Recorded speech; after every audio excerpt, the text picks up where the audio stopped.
If we're going to take meaningful climate action, if we're going to embody our personal values of sustainability, regeneration, and social justice, and all of us want to, we must first center ourselves in our breath. The effects of climate change on human lives are impossible to ignore. We see them every day. So by coming back to our breath in mindfulness meditation, we can better prepare ourselves mentally and emotionally to take action. So I invite you to find a comfortable position, whether it's sitting up straight in your chair, standing up, or even lying down. We're going to take 2 minutes to center ourselves before we begin our activism work today. So I invite you to close your eyes or allow them to remain open with a soft, lowered gaze. Perhaps you shift your weight left and right, forward and back, until you find a comfortable position and weight distribution. Let your shoulders drop away from your ears. Your hands can rest wherever they're comfortable. If it's comfortable for you to focus on your breath, I invite you to take a few deep, intentional breaths into your belly.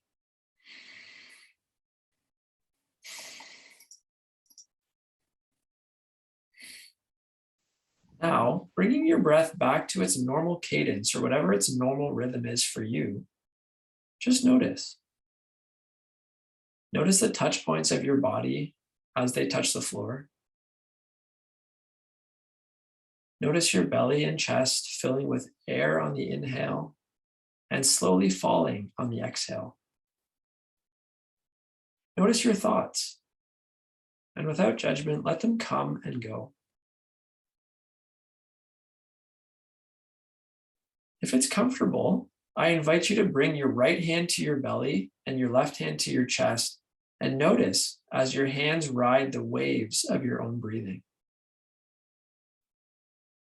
I invite you to just sit here in this moment and in this space.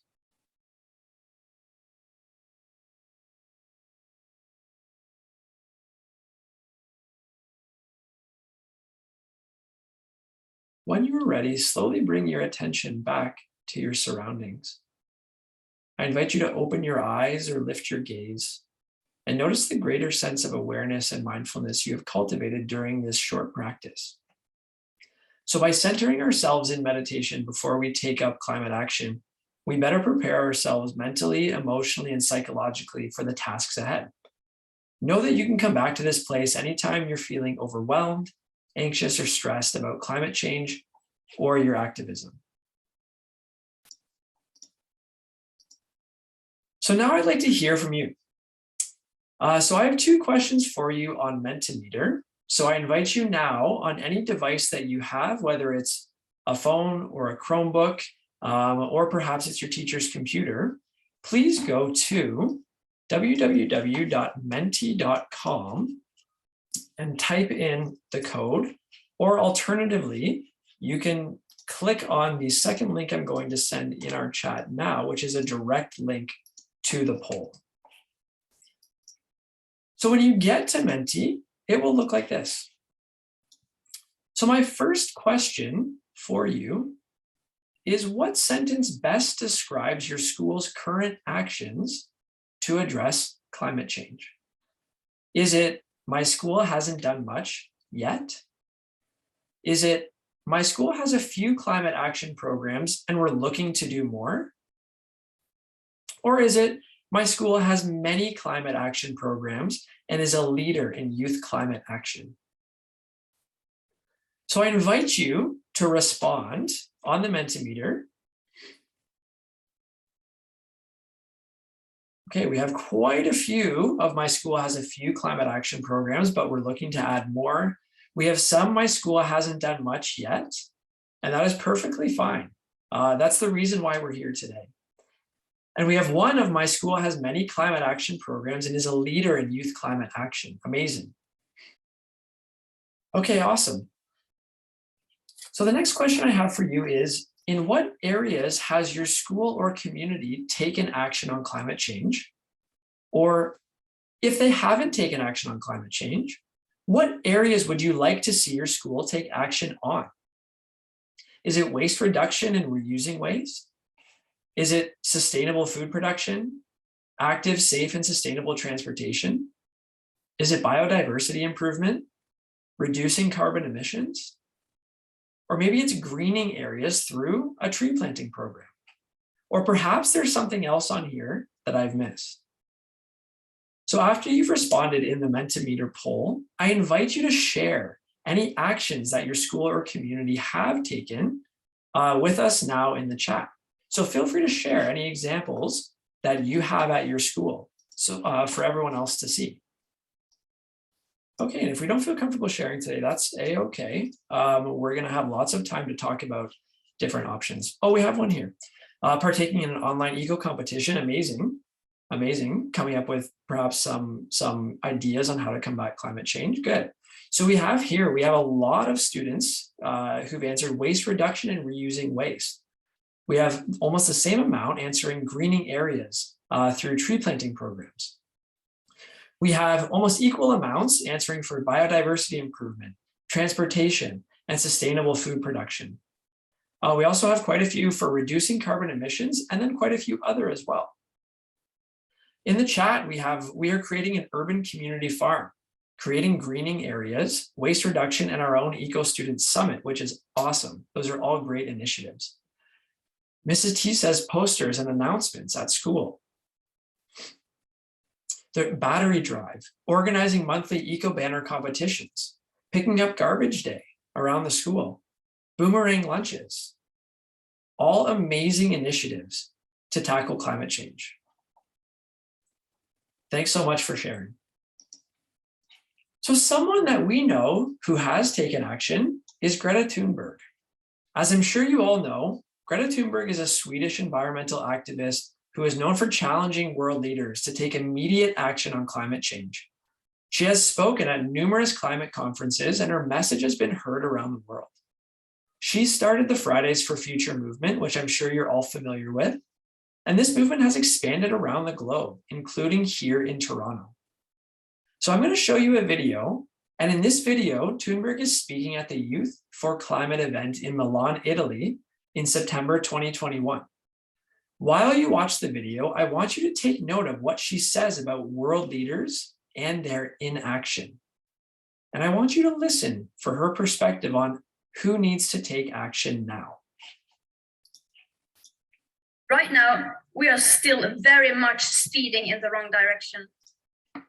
2021 is currently projected to experience the second highest emission rise ever. Only about 2% of government recovery spendings have been allocated to clean energy measures.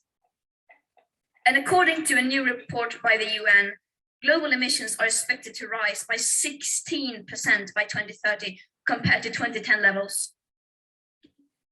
Our leaders' intentional lack of action is a betrayal towards all present and future generations.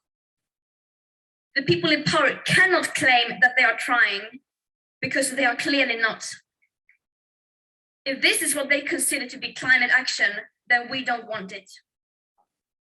They invite cherry-picked young people to meetings like this to pretend that they are listening to us, but they are not. They are clearly not listening to us, and they never have. Just look at the numbers. Look at the statistics. The emissions are still rising. The science doesn't lie. But of course, we can still turn this around. It is entirely possible. It will take drastic annual emission cuts, unlike anything the world has ever seen. And as we don't have the technological solutions that alone can deliver anything close to that, that means we will have to change. We can no longer let the people in power decide what is politically possible or not. We can no longer let the people in power decide what hope is. Hope is not passive.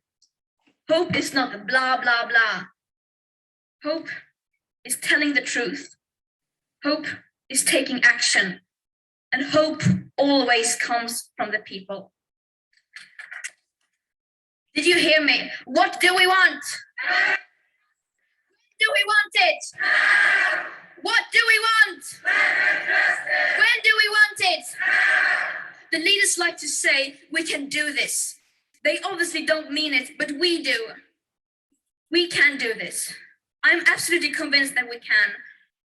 But it starts with the people. It starts with facing the reality of the situation, as uncomfortable as it may be.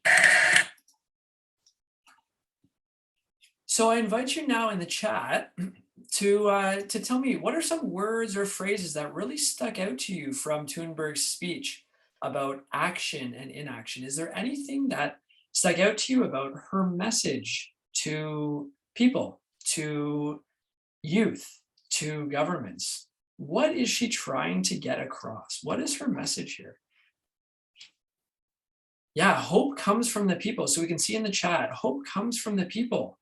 That is one of her big messages here, is that, you know, if change is going to happen, it's going to come from the people.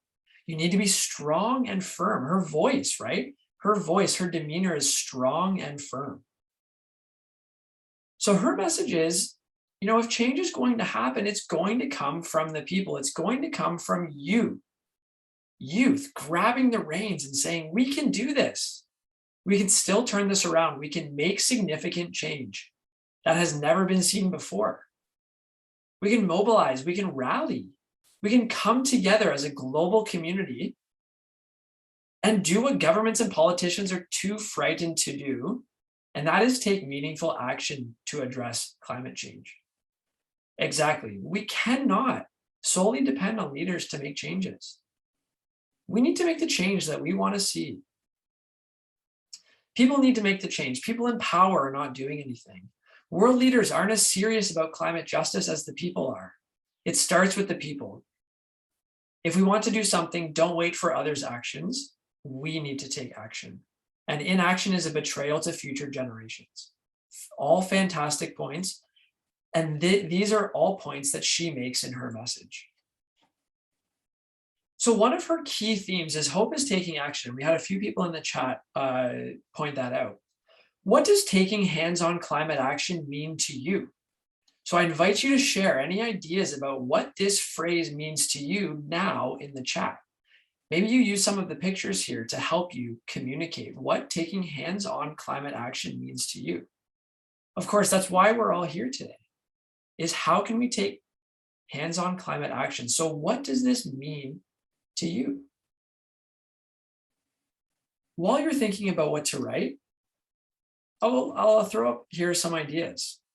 Oh, we see some in the chat. Planting trees, great. Yeah, that is hands-on climate action. I don't think you can get more hands-on than that. Raising awareness, changing our lifestyles to be more eco-friendly. Actually doing something and not talking about it. So for some people, community climate action means building or creating something concrete and tangible. Perhaps a visible addition to your school or community to help reduce our dependence on fossil fuels and adapt to climate change. In the chat, we see teamwork, community activity, community gardens, fantastic. Holding older generations accountable, reusing and recycling. Going from, you know, the 3 R's to the 5 R's or the 7 R's, including repair, reduce. Maybe it's planting a vegetable garden to grow your own food, or reusing something that you'd otherwise throw in the garbage. Maybe it's planting a pollinator garden to support bees and butterflies. Or gardening programs for youth and elders, as noted in the chat. Amazing. Maybe it's endeavors to end food waste in Toronto, where over 50% of the food wasted in single-family households is avoidable, like leftover and untouched food. Using less fossil fuels, avoiding plastic use as much as possible. These are all great forms of hands-on climate action. In her speech, Thunberg left us with a clear message about taking climate action. We can do this. And students across Toronto are doing it. We saw plenty of examples in the chat today of you taking hands-on climate action. And we see more examples here, whether it's students planting a school pollinator garden, planting trees in their school, at their school, or transforming waste at TDSB's Arts Junction. Students are mobilizing, they are rallying together. They're saying enough is enough. and they're taking action for themselves. So today is our beginning. Whether you're experienced with climate action or this is your very first time, the time for youth climate action is now. So today, along with your classmates and teacher, you will be working to initially plan out a hands-on climate action that you can take at your school and or in your community, something different from what you have already done. Your initial planning should work to answer some or all of the questions that you see here on this slide. This slide will be given to you in a Google Slide document that I'm about to send to you in the chat. And it will also be given to you in the Google Jamboard that you'll be working in. Work together. As we've learned from the videos we've seen so far, there is power in numbers. We, the people, build power when we organize. So now is your opportunity to organize, generate ideas, collaborate, and come together to create real meaningful change. In your class, you will be given this choice board to use to inspire your climate action. On this choice board, you'll find many different organizations in Toronto that are focused on taking climate action in communities.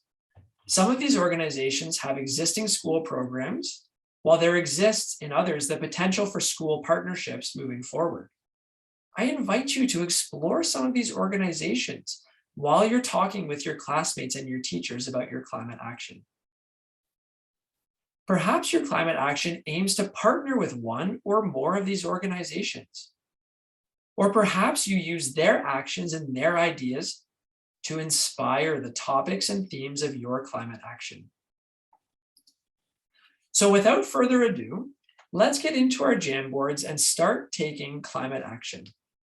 I'm going to send a link in the chat to a Google Slides document that includes the choice board that we just saw on the previous slide.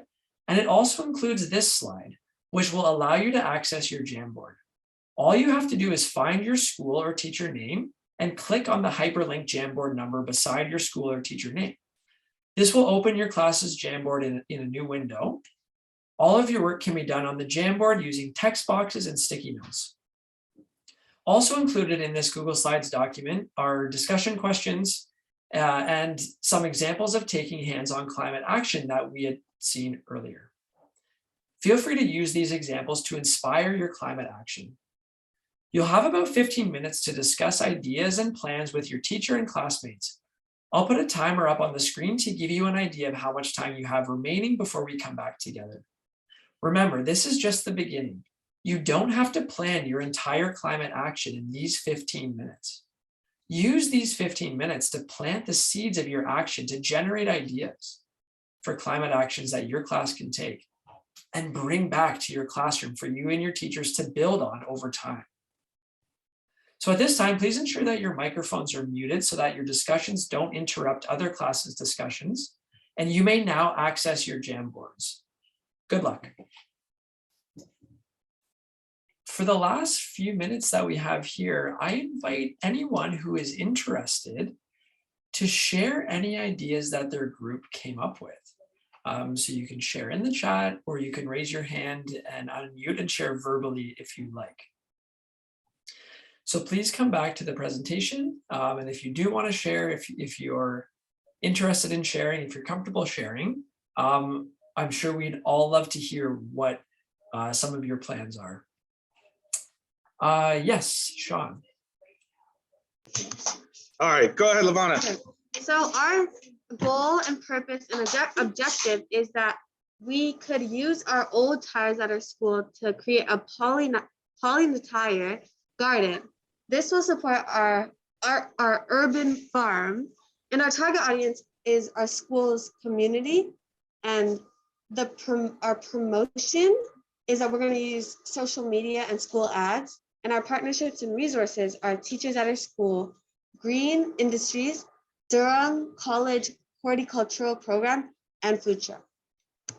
That's beautiful. That's amazing. Thank you so much. It's our pollinate tire garden to use our old tires. I love that idea. And you know, it's a really interesting concept, right? Reusing tires. Tires are such a useful object that we can use again and again and again, even though we can't put them on our cars. So that's an awesome idea. A pollinator garden to add to the community garden. That's amazing. Thank you so much for sharing.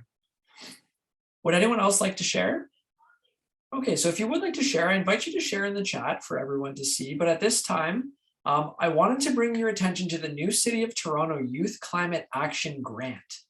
So the City of Toronto recognizes the role that youth have to play in combating the climate crisis and has made available $50,000 in grant funding in 2022 alone to provide funding support for TDSB students like yourselves wanting to take an active role in advocating for climate action in their schools and communities.